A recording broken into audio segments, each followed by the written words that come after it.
All right, this is Unit 8, Lesson 1. We are going to be starting with just kind of an introduction to rational expressions, and then we're going to start by simplifying them first, and then we'll move into multiplying and dividing them. So a rational expression is a ratio of two polynomial expressions. So that's obviously where the word rational comes from, is from the word ratio. So in order to simplify them, we've got a three-step process that we're going to follow. We're going to go through about half of these examples together. We're going to start with number 1. Notice that number 1 is just a monomial over a monomial. So monomial means that there is just one single term, no addition or subtraction separating those terms at all. So number 1, factor everything that can be factored. This step does not apply to a problem like number 1 because they're monomials, so you really don't factor them. So then we move on to step 2.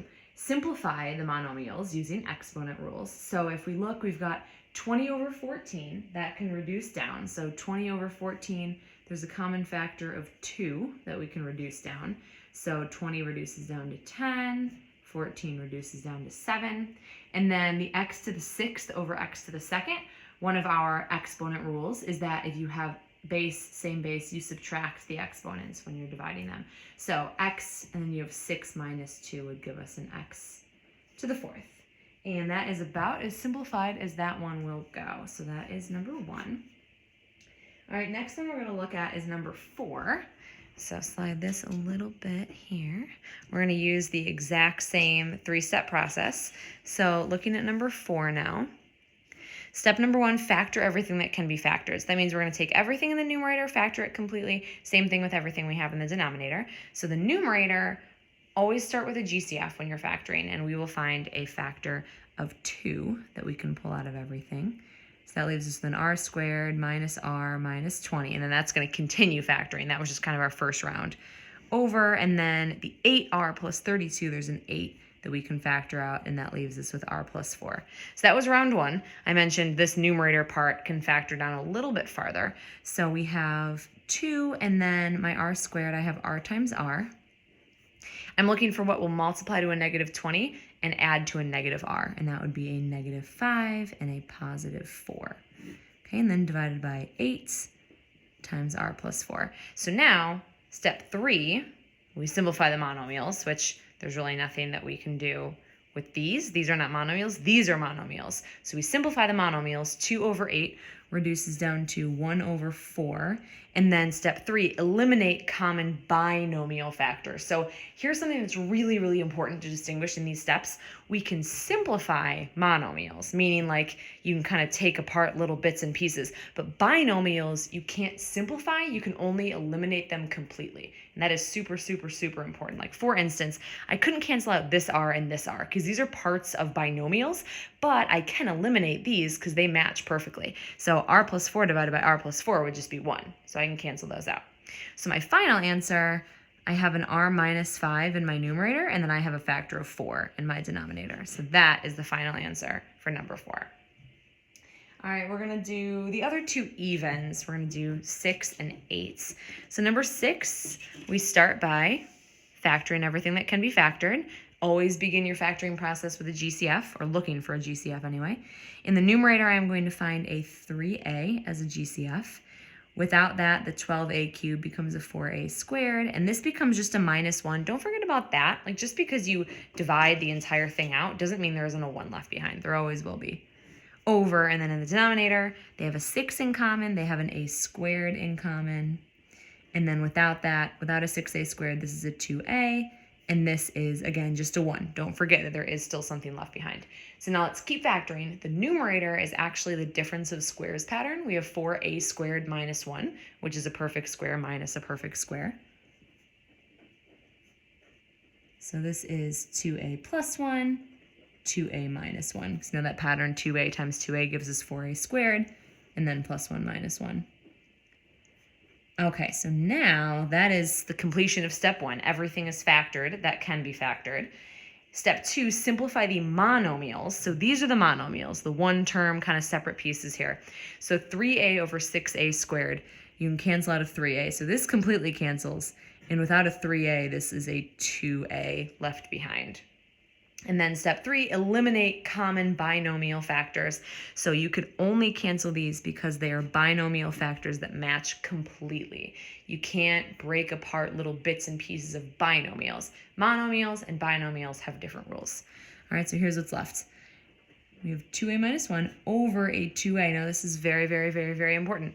This is a monomial, this is a binomial. You can simplify monomials, you can eliminate binomials, but there's nothing you can do. It's super tempting. People really want to cancel these out, but you absolutely cannot because the numerator is part of a binomial, and unless you match it perfectly, you can't cancel the whole thing or any part of it for that matter. All right, we are also going to do number 8 on this page. So step 1, factor everything that can be factored. Start with the numerator, and we're going to start the numerator with a GCF. So I can take out a 5 from the numerator. Divide out a 5 and I have a 9 minus W.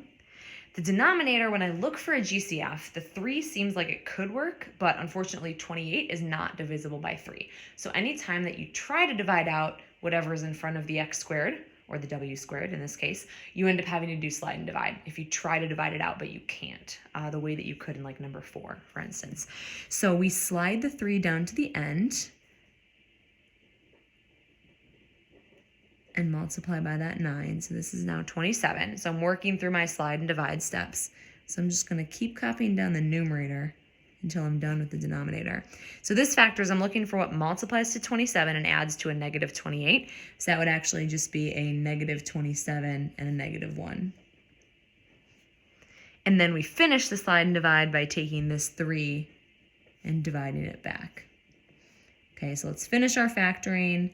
And then, we will see what factors down. So 27 over 3 reduces down to 9. And then 1 over 3 does not reduce. That means the 3 slides back to the front, and I have minus 1 right there. That kind of blends it in. That's a minus 1. You can always FOIL this back out, and I promise you, you will get 3w squared minus 28w plus 9.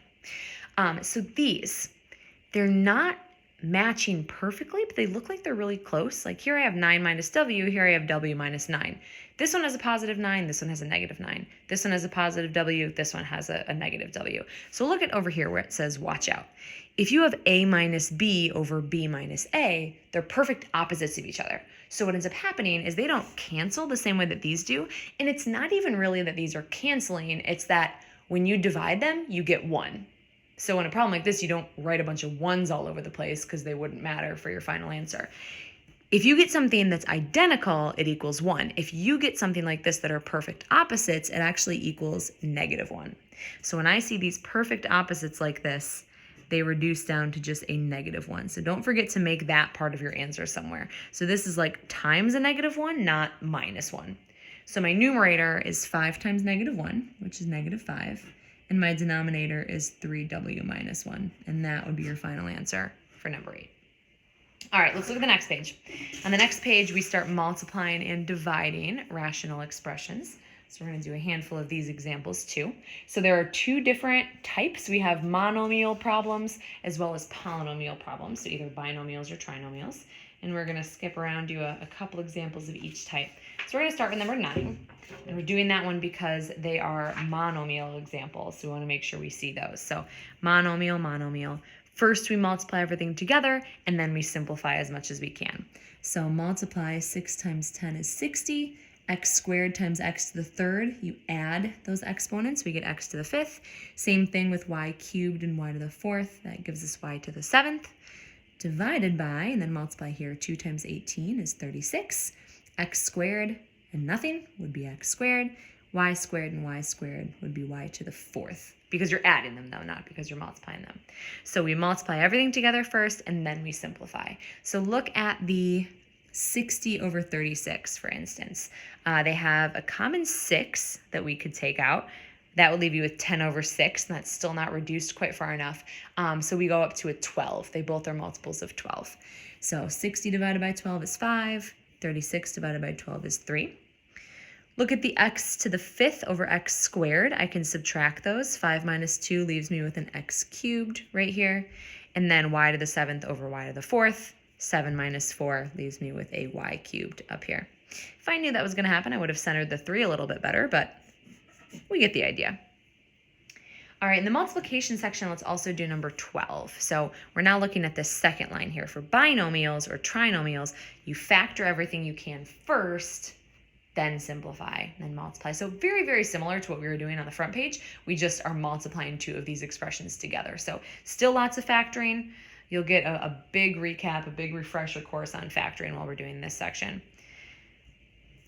All right, so 10v minus 5v squared. Always start with the GCF, and in this one we find a 5v. So without that, this is a 2 minus v. And then in the denominator, v squared, this is a trinomial, so we know it's going to be v times v. We want to multiply to a positive 18, add to a negative 11. So that would be a minus 9 and a minus 2. So that is now factored completely. Times, and then do the same thing here. The numerator is a trinomial. It's a v squared, so I know it's going to be v times v. It's supposed to be multiplying to a negative 9, adding to a negative 8. So that would be minus 9 plus 1. And then in our denominator, we've got a 15v. So when you're multiplying, when you multiply two expressions like this, you just multiply everything in the numerator and you multiply everything in the denominator. So I'm actually just going to extend this line. This is now one giant numerator. This is one giant denominator. We can think of it like that when we're multiplying. So now we follow the exact same rules that were on the fronts. Okay, so our simplifying rules. First, we simplify the monomials. All right, so our monomials here would be this 5v and this 15v. 5v over 15v, the v's will cancel, and it'll reduce down to just leave us with a 3 in the denominator here. So that's a leftover piece. And then my last step, eliminate the common binomial factors. So if they match perfectly, we can cancel them. So we have a v minus 9 that can cancel. And then these don't match perfectly, but don't forget about this rule right here. If they are perfect opposites of each other, equals negative 1. So these reduce down to a negative 1. Don't forget to make that part of your final answer. So final answer is negative 1 times this binomial, so negative v minus 1, and then a 3 is all that was left in our denominator. So that is number 12. That's what multiplication looks like. We have one final topic, which is dividing in this bottom half right here. So to divide rational expressions, what we do is we multiply by the reciprocal. So really, the only trick with these is you have to turn it into a multiplication problem first, and then it works the exact same way as the multiplication problems did. So we're going to do a few of these, and then we will be done. All right, so let's look at number 13. We've got monomials here. So we're first going to set it up as a multiplication problem. So multiply by the reciprocal. So that means we flip these two things. So we have an 8q to the 5th in the numerator, and then 35p squared q squared in the denominator. So we turn it into a multiplication problem, and then this is exactly like something like number 9. So multiply these out. 5 times 8, we have 40.